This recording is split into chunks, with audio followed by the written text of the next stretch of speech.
First off, I just wanted to start this video by saying fuck you to Josh McDaniels for leaving the Colts high and dry.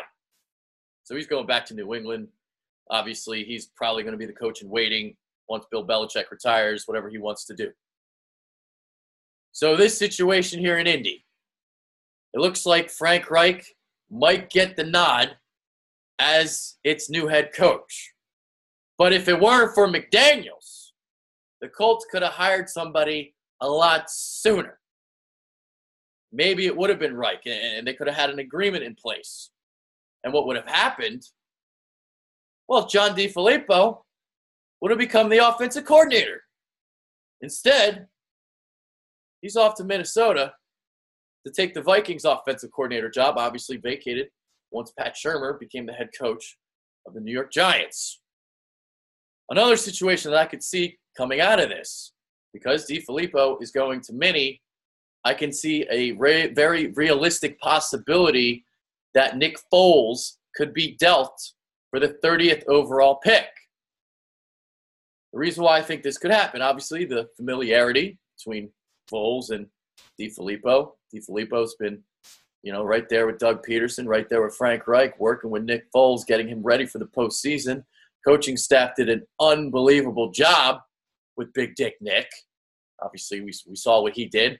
Won Super Bowl MVP. His stock cannot be higher. The other reason why I think this could happen, I don't know if the Vikings are ready to pay Case Keenum. He proved it for 1 year. But is that enough in their eyes to give him a big extension? Because if you bring in Nick Foles, well, it would give him another year where he'd had to prove himself. And if he does, and if he shows that he could do it again, then you can extend him. I think that's actually a better plan than bringing back Case Keenum. Case Keenum obviously had a phenomenal season, but so did Dak Prescott last year. Sometimes there's outliers. Derek Anderson. This has happened before.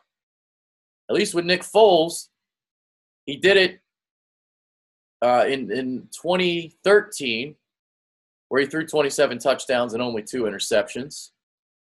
And then, obviously, we saw what he did in the postseason. Absolutely magnificent.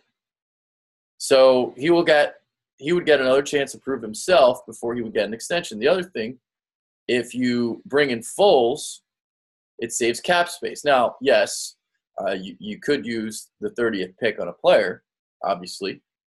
But the Vikings are in a position to win now. So I think like the 30th pick for them, it almost isn't that big of a deal. Obviously, draft picks are gold and all that. But in the whole scheme of things, that first rounder, it might be more important to go get Nick Foles to them. The other thing, it would save money for them because if they have to pay Case Keenum, that would hinder them from signing the free agents that they want. It would give them more cap flexibility. So that's that. The other point that I want to make here, because there's a lot of people that don't want to see Nick Foles go. I know it's one of the greatest stories ever told, what he's been through and what he did for the city of Philadelphia. But football decisions have to be made without the heart. It's very difficult to do. And this is going to be a very extremely difficult decision for Howie Roseman this offseason. What is he going to do?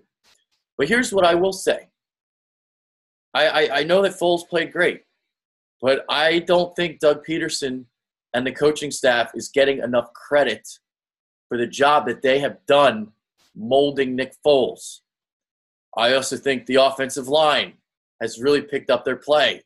I mean, Nick Foles really not touched that much in the postseason. And when he gets time in the pocket, he can pick you apart. This is something he can do.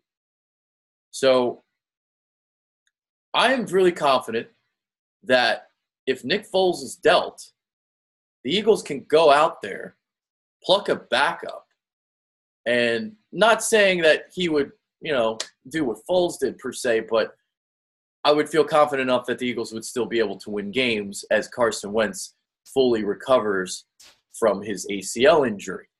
So say you bring in like a Josh McCown or something. Obviously, he came off a good season as well there in New York. I think the coaching staff could get a guy like that ready enough that the Eagles could win games. I mean, you'd get a clean pocket.